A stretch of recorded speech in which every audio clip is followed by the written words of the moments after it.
Hi welcome back. ഇന്ന് നമ്മൾ ചെയ്യാൻ പോകുന്നത് കാർഡ്ബോർഡ് വെച്ചിട്ട് ചെയ്യാൻ പറ്റിയ ഒരു അടിപൊളി ഐറ്റമാണ്. വളരെ സിമ്പിളാണ്. അപ്പോൾ അതിന് വേണ്ടിയിട്ട് നമുക്ക് വേണ്ടത് ഇതുപോലെയുള്ള കാർഡ്ബോർഡ് മാത്രമാണ്. അതുപോലെ ഞാൻ കുറച്ച് കാർഡ്ബോർഡ് എടുത്തിട്ട് ഇതുപോലെ നീളത്തിൽ കട്ട് ചെയ്ത് വെച്ചിട്ടുണ്ട്. അപ്പോൾ ഈ കാർഡ്ബോർഡിൻ്റെ ഫ്രെയിമായിട്ട് വെക്കാൻ വേണ്ടിയിട്ടാണ് ഇത് കട്ട് ചെയ്തിരിക്കുന്നത്. അപ്പോൾ ഇതിൻ്റെ ഒരു അളവിൽ വേണം, 4 സൈഡിലെയും അളവിൽ വേണം ഇങ്ങനെ കട്ട് ചെയ്തെടുക്കാൻ. ഇപ്പം ഇതിന് 2 സൈഡും ഒരളവാണ്, 2 സൈഡും ഒരളവാണ്. അപ്പോൾ ആ ഒരു രീതിയിൽ ഞാൻ കറക്റ്റ് അളന്ന് നോക്കി കട്ട് ചെയ്തെടുത്തതാണ്. ഇപ്പോൾ ഇതിനധികം വീതിയൊന്നുമില്ല, കുറച്ച് വീതിക്കാണ് കട്ട് ചെയ്തെടുത്തിരിക്കുന്നത്. ഇനി നമുക്കിത് പെയിൻറ്റ് ചെയ്യണം. പെയിൻറ്റ് ചെയ്യാൻ വേണ്ടിയിട്ട് ഞാൻ അടിയിൽ ന്യൂസ് പേപ്പർ ഇട്ടിട്ടുണ്ട്, അല്ലെന്നുണ്ടെങ്കിൽ നമ്മുടെ ആ ഒരു ടേബിളിലൊക്കെ പറ്റാൻ ചാൻസ് ഉണ്ട്. അപ്പോൾ അതുകൊണ്ട് നമുക്ക് പേപ്പർ എന്തെങ്കിലും അടിയിൽ ഇട്ടിട്ട് വേണം പെയിൻറ്റ് ചെയ്യാൻ വേണ്ടി. പെയിൻറ്റ് ചെയ്യാൻ വേണ്ടി ഞാൻ എടുത്തിരിക്കുന്നത് അക്രലിക് കളറാണ്, ബ്ലാക്ക് കളറാണ് എടുത്തിരിക്കുന്നത്. അപ്പോൾ നിങ്ങൾക്ക് വേണമെങ്കിൽ ഇതിന് വേറെ ഏതെങ്കിലും ബ്ലാക്ക് പെയിൻറ്റൊക്കെ യൂസ് ചെയ്യാം, ഞാൻ എപ്പോഴും പറയുന്ന പോലെ. പിന്നെ കുറച്ചെടുത്തതിന് ശേഷം ഒരു സ്പഞ്ചിലൊന്ന് ജസ്റ്റ് ഇങ്ങനെ ഒന്ന് മുക്കിയതിന് ശേഷം ഇതിലേക്കൊന്ന് പെയിൻറ്റ് ചെയ്ത് കൊടുക്കുകയാണ്. പതിയെ ബ്രഷ് യൂസ് ചെയ്തിട്ട് പെയിൻറ്റ് ചെയ്താലും മതിയാവും കേട്ടോ. അപ്പോൾ അതൊക്കെ നിങ്ങളുടെ സൗകര്യം അനുസരിച്ച് ചെയ്യാം. സ്പഞ്ചാകുമ്പോൾ പെട്ടെന്ന് പെയിൻറ്റ് ചെയ്യാൻ പറ്റും. പിന്നെ വെള്ളമൊന്നും ചേർക്കരുത്. അക്രിലിക് പെയിൻറ്റ് അതുപോലെ തന്നെയാണ് യൂസ് ചെയ്യേണ്ടത്. സ്ഥിരമായിട്ട് യൂസ് ചെയ്യുന്നവർക്ക് അറിയാമായിരിക്കും. അപ്പോൾ അല്ലാത്തവർക്ക് വേണ്ടിയിട്ടാണ് ഞാനൊന്ന് പറഞ്ഞത്. അപ്പോൾ വെള്ളമൊന്നും ചേർക്കാതെ അതുപോലെ തന്നെ ഉപയോഗിക്കുക. കണ്ടോ, ഇത് ഫുള്ള് പെയിൻറ്റ് ചെയ്തിട്ടുണ്ട്. ജസ്റ്റ് ഒന്ന് ഡ്രൈ ആവണം, പെട്ടെന്ന് ഉണങ്ങി കിട്ടും. അപ്പം സൈഡുകളിലേക്കും കൂടി പെയിൻറ്റ് ഒന്ന് വരാൻ വേണ്ടി ശ്രദ്ധിക്കണം കേട്ടോ. 2 സൈഡുകളിലേക്കും കൂടി പെയിൻറ്റ് ആവുന്ന രീതിയിൽ വേണം ഇതൊന്ന് പെയിൻറ്റ് ചെയ്യാൻ. അപ്പോൾ നമുക്കത് ഉണങ്ങാൻ വെച്ചിട്ടുണ്ട്. ആ സമയത്ത് നമുക്കിതിൻ്റെ മെയിൻ ഭാഗം റെഡിയാക്കാം. അപ്പോൾ അതിനായിട്ട് ഞാൻ 2 ഷീറ്റ് ബാക്ക്ഗ്രൗണ്ട് പേപ്പർ എടുത്തിട്ടുണ്ട്. ഇത് ജസ്റ്റ് നല്ല ഒരു ഭംഗിയുള്ള ഒരു ടെക്സ്ചറുള്ളൊരു ബാക്ക്ഗ്രൗണ്ട് പേപ്പറാണ്. നിങ്ങൾക്ക് വേണമെങ്കിൽ ഇങ്ങനെ പെയിൻറ്റ് ചെയ്തെടുക്കാം, അല്ലെന്നുണ്ടെങ്കിൽ ഇങ്ങനെ പല ടൈപ്പുള്ള ഗ്ലിറ്ററോ ഏത് വേണമെങ്കിലും ബാക്ക്ഗ്രൗണ്ട് പേപ്പർ വാങ്ങിക്കാൻ കിട്ടും, നല്ല ഭംഗിയുള്ള പേപ്പേഴ്സ്. അപ്പോൾ അത് യൂസ് ചെയ്തിട്ട് ഡെക്കറേറ്റ് ചെയ്യാം. അപ്പോൾ ഞാനിപ്പം സാധാരണ ഒരു കട്ടിയുള്ള ഒരു ചെറിയ ടെക്സ്ചറുള്ള ഒരു പേപ്പറാണ് യൂസ് ചെയ്യുന്നത്. അപ്പോൾ ഈ പേപ്പർ നമ്മുടെ ഈ ഒരു കാർഡ്ബോർഡിലേക്ക് ഹോട്ട് ഗ്ലൂ ഗൺ വെച്ചിട്ടോ അല്ലെങ്കിൽ വൈറ്റ് ഗ്ലൂ വെച്ചിട്ടോ ഒട്ടിച്ചു കൊടുക്കുക. അപ്പം ഇതറിയാൻ വേണ്ടിയിട്ട് ഇത് ആർട്ടും ക്രാഫ്റ്റും ഒന്നും ചെയ്യാൻ അറിയണ്ട കേട്ടോ. ആർക്ക് വേണമെങ്കിലും സിമ്പിളായിട്ട് ചെയ്യാം. അപ്പം ഞാൻ കാണിക്കുന്ന ഐറ്റംസ് എല്ലാം അങ്ങനെയാണ്. ഇത് ആർട്ടും ക്രാഫ്റ്റൊക്കെ അറിയാത്തവർക്ക് പോലും സിമ്പിളായിട്ട് ചെയ്യാൻ പറ്റുന്നതാണ്. അപ്പോൾ ഞാൻ ഈ പീസാക്കിയിട്ട് ഇവിടെ ഒട്ടിച്ചു കൊടുക്കുവാണ്. അപ്പം എല്ലാ ഭാഗത്തും കവർ ചെയ്യുന്ന രീതിയിൽ ഇതുപോലെ ഫുള്ള് ഒട്ടിച്ചു കൊടുക്കുക. ഇതിപ്പോൾ ഫുള്ള് കവർ ചെയ്ത് വന്നിട്ടുണ്ട്, കണ്ടോ. നമ്മൾ ഒട്ടിച്ച ഭാഗങ്ങളൊന്നും അറിയാൻ പോലും പറ്റുന്നില്ല, ആ രീതിയിൽ ഒട്ടിച്ചിട്ടുണ്ട്. ഇനി വേണ്ടത് ഇതുപോലത്തെ ചണം, അതായത് ചാക്ക് നൂലാണ്. ഇതിൻ്റെ ഒരു 3 പീസ് വേണം. ഈ ഒരു അളവിനാണ് എടുക്കേണ്ടത്. ഈ അളവിൽ കുറച്ച് എക്സ്ട്രാ ഇട്ടിട്ട് വേണം എടുക്കാൻ വേണ്ടിയിട്ട്. അപ്പോൾ ഞാൻ കുറച്ച് എക്സ്ട്രാ ഇട്ടിട്ട് ഈ ഒരു അളവിന് എടുത്തിട്ടുണ്ട്.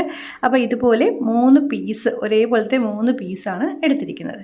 ഇനി നമുക്കിത് ഒട്ടിച്ചു കൊടുക്കണം. അപ്പോൾ ഞാൻ ആദ്യം ടോപ്പിൽ വെച്ചിട്ടാണ്, ജസ്റ്റ് ഒന്ന് കുറച്ച് സ്ഥലം വിട്ടിട്ട് വേണം കേട്ടോ ഇങ്ങനെ വെക്കാൻ വേണ്ടിയിട്ട്. ആദ്യത്തെ കുറച്ചൊരു 2 ഇഞ്ച് വിട്ടിട്ട് വേണം ഒട്ടിക്കാൻ വേണ്ടിയിട്ട്. ജസ്റ്റ് ബാക്കിലോട്ട് കൊണ്ടുവന്ന് ഇവിടെ അങ്ങോട്ട് ഒട്ടിച്ചു കൊടുക്കാൻ പോവുകയാണ്.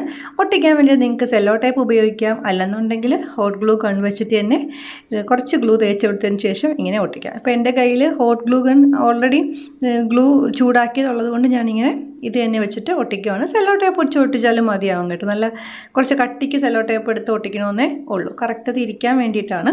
അപ്പോൾ ഇതുപോലെ 3 ലെയറായിട്ട് ഇങ്ങോട്ട് ഒട്ടിച്ചു കൊടുക്കുക. ഞാൻ 3 ഒട്ടിച്ചിട്ടുണ്ട്. ഇപ്പോൾ ഇതെല്ലാം ഒരു സെയിം ഡിസ്റ്റൻസ് വേണമെന്നില്ല കേട്ടോ, കുറച്ച് ഡിസ്റ്റൻസൊക്കെ വിട്ടിട്ട് വേണമെങ്കിലും ഒട്ടിക്കാം. അപ്പോൾ ഇത്രയും റെഡി ആയിട്ടുണ്ട്. നമുക്ക് ഇനി ഇതിൻ്റെ സൈഡുകൾ റെഡിയാക്കണം. അതിനായിട്ട് നമ്മൾ നേരത്തെ ഉണക്കാൻ വെച്ച ആ പേപ്പറില്ലേ, ആ സൈഡ് അത് എടുത്തിട്ടുണ്ട്. ജസ്റ്റ് കയ്യിലൊക്കെ പറ്റിയിട്ടുണ്ട്, ഉണങ്ങിയിട്ടുണ്ടെന്നാലും എങ്കിലും സൈഡിലൊക്കെ പറ്റിയിരുന്നതാണ് എൻ്റെ കൈകളിലേക്ക് കുറച്ച് പറ്റിയത്. അപ്പോൾ നമുക്കിത് ഇവിടെ സൈഡുകളിൽ ഒരു ഫ്രെയിമായിട്ട് വെച്ച് ഫിറ്റ് ചെയ്യണം. അപ്പോൾ ഫിറ്റ് ചെയ്യാനും പാടൊന്നുമില്ല കേട്ടോ, കറക്റ്റ് അളവിലാണ് മുറിച്ചത്. അല്ലെന്നുണ്ടെങ്കിൽ നിങ്ങൾ വെച്ചിട്ട് എക്സ്ട്രാ ഇട്ടിട്ട് വെച്ച് നോക്കി മുറിച്ചെടുത്താലും മതി. അതിന് ശേഷം ഹോട്ട് ഗ്ലൂ ഗൺ വെച്ചിട്ട് ഇതുപോലെ തേച്ചിട്ട് നമുക്കിതിലേക്ക് ഫിറ്റ് ചെയ്യാം.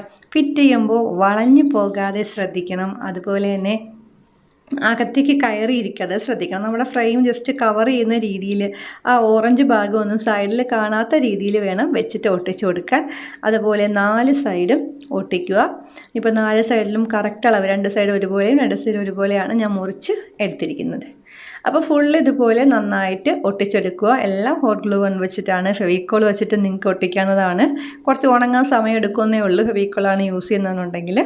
ഇനി നമുക്കിതിലേക്ക് ഫോട്ടോസ് വെക്കണം. അപ്പം ഞാൻ എൻ്റെ ഫ്രണ്ട്ഷിപ്പ് ഡേ ഒക്കെ വരുവാകുന്നുണ്ട്. ഞാൻ എൻ്റെ ഫ്രണ്ട്സുമായിട്ടുള്ള കുറച്ച് ഫോട്ടോസാണ് പ്രിൻ്റ് ഔട്ട് എടുത്തിരിക്കുന്നത്.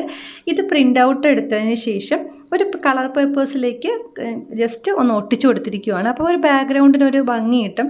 ഒരു പേപ്പറിലേക്ക് നമ്മൾ ഇത് വീണ്ടും ഒട്ടിക്കുവാണെങ്കിൽ ആദ്യം ഫോട്ടോ പ്രിൻ്റ് ഔട്ട് എടുത്ത് ഒരു പേപ്പറിലേക്ക് ഇത് ഒട്ടിച്ച് കൊടുക്കുക. എന്നിട്ട് ജസ്റ്റ് സൈഡ് കട്ട് ചെയ്തെടുത്താൽ മതി, ഇങ്ങനെ എക്സ്ട്രാ ഇട്ടിട്ട്. അപ്പോൾ ഇതുപോലെ 3 കളറിലുള്ള പേപ്പേഴ്സിലേക്ക് ഞാൻ ഒട്ടിച്ചാണ് കട്ട് ചെയ്തെടുത്തിരിക്കുന്നത്. അപ്പോൾ നിങ്ങൾക്ക് ബർത്ത്ഡേക്കൊക്കെ വരണമെങ്കിൽ ഇങ്ങനെ ചെയ്യാം, അല്ലെങ്കിൽ വെഡിങ് ആനിവേഴ്സറി അങ്ങനെയുള്ള ഏത് അവസരത്തിൽ വേണമെങ്കിലും നിങ്ങളുടെ ആ ഫോട്ടോസ് പ്രിൻ്റ് ഔട്ട് എടുത്ത് ഇതുപോലെ ചെയ്യാം. പിന്നെ ഈ ഒരു ഫ്രെയിം ചെറുതായതുകൊണ്ട് തന്നെ ഫോട്ടോസും ചെറുതായിട്ട് പ്രിൻ്റ് ഔട്ട് എടുക്കാൻ ശ്രദ്ധിക്കണം കേട്ടോ. ഇനി നമുക്കിത് ഒട്ടിക്കണം. അപ്പോൾ നമ്മൾ ഹാങ് ചെയ്ത പോലെ ഒരു ഫീൽ കിട്ടുന്ന രീതിയിലാണ് ചെയ്യുന്നത്. അപ്പോൾ ആദ്യം നമുക്കിവിടെ ഹാങ് ചെയ്തിട്ടാൽ ചിലപ്പോൾ ഇളകി വീഴാൻ ചാൻസ് ഉണ്ട്. അപ്പോൾ അതുകൊണ്ട് ആദ്യം ഒന്ന് ഒട്ടിച്ചു കൊടുക്കാം. അപ്പോൾ ഒട്ടിക്കാൻ വേണ്ടിയിട്ട് ഇതുപോലെ ഹോട്ട് ഗ്ലൂ ഗൺ യൂസ് ചെയ്തിട്ട് വേണമെങ്കിലും ഇങ്ങനെ ഒട്ടിച്ചു കൊടുക്കാം. അല്ലെന്നുണ്ടെങ്കിൽ വേറൊരു വഴിയുള്ളത്, ഇത് ഞാൻ അടുത്തത് അങ്ങനെ ഒട്ടിച്ച് കാണിക്കാം. അപ്പോൾ ഒരെണ്ണം ഇങ്ങനെ ഒട്ടിച്ചിട്ടുണ്ട്, കുഴപ്പമില്ല. അല്ലെന്നുണ്ടെങ്കിൽ ഇതുപോലെ ഡബിൾ സൈഡ് സ്റ്റിക്കർ ഉണ്ടല്ലോ, അത് യൂസ് ചെയ്തിട്ട് വേണമെങ്കിലും നമുക്ക് ഒട്ടിക്കാം. അപ്പോഴും ജസ്റ്റ് ഒന്ന് എക്സ്പോസ് ചെയ്ത രീതിയിൽ നിൽക്കും നമ്മൾ ഡബിൾ സൈഡ് സ്റ്റിക്കർ ഉപയോഗിച്ചിട്ട് ഒട്ടിച്ചാലും. പിന്നെ ഒട്ടിക്കുന്ന സമയത്ത് ആ ഒരു ചാക്കനൂലിൻ്റെ പുറത്തോട്ട് കയറ്റി ഒട്ടിക്കൽ, ജസ്റ്റ് ഒന്ന് താഴെ ആവുന്ന രീതിയിൽ വേണം ഒട്ടിക്കാൻ. അതുപോലെ സ്ട്രെയിറ്റ് ആയിട്ട് ഒട്ടിക്കണമെന്നില്ല കേട്ടോ, ജസ്റ്റ് ഒന്ന് വളച്ചും തിരിച്ചും അങ്ങനെയൊക്കെ ഒട്ടിക്കുന്നതായിരിക്കും എപ്പോഴും നല്ലത്. അല്ലെങ്കിൽ ഒരു ഹാങ് ചെയ്ത ഫീൽ കിട്ടുള്ളൂ. ഹാങ് ചെയ്യുമ്പോൾ എല്ലാം ഒരുപോലെ അല്ലല്ലോ, കുറച്ച് വളഞ്ഞും തിരിഞ്ഞൊക്കെ ആയിരിക്കും ഇരിക്കുന്നത്. അപ്പോൾ ആ ഫീൽ കിട്ടുന്ന രീതിയിൽ ജസ്റ്റ് ഒന്ന് ചെറുതായിട്ടൊന്ന് ചരിച്ചിട്ടൊക്കെ ഒട്ടിക്കും. അപ്പോൾ ഇതുപോലെ വലിയ ഒരു ഫോട്ടോ ഫ്രെയിം ബോർഡൊക്കെ ചെയ്യാൻ ആഗ്രഹമുള്ളവർക്ക് വലുതൊക്കെ ചെയ്തിട്ട് വേണമെങ്കിൽ LED ബൾബൊക്കെ കൊടുത്ത് മനോഹരമായിട്ട് വെക്കാം. ഞാനിപ്പോൾ ഒരു സിമ്പിൾ കുഞ്ഞതാണ് ചെയ്യുന്നത്, അതുകൊണ്ടാണ് LED ഒന്നും കൊടുക്കാത്തത്. വലുതൊക്കെ ആണെങ്കിൽ LED ഒക്കെ കൊടുത്താൽ നല്ല ലൈറ്റൊക്കെ കൊടുത്താൽ നല്ല ഭംഗിയായിരിക്കും രാത്രിയൊക്കെ കാണാൻ വേണ്ടിയിട്ട്. അപ്പോൾ ഇത് ഫുൾ ഇതുപോലെ ഒട്ടിച്ചെടുക്കുക. പിന്നെ നമ്മുടെ ചാനൽ ഇതുവരെ സബ്സ്ക്രൈബ് ചെയ്യാത്ത ആരെങ്കിലും ഉണ്ടെന്നുണ്ടെങ്കിൽ ഒന്ന് സബ്സ്ക്രൈബ് ചെയ്തിട്ട് ആ ബെൽ ബട്ടൺ ഒന്ന് പ്രസ് ചെയ്യണം. എങ്കിലേ ഞാൻ വീഡിയോസ് അപ്ലോഡ് ചെയ്യുമ്പോൾ നോട്ടിഫിക്കേഷനൊക്കെ കറക്റ്റായിട്ട് കിട്ടുള്ളൂ.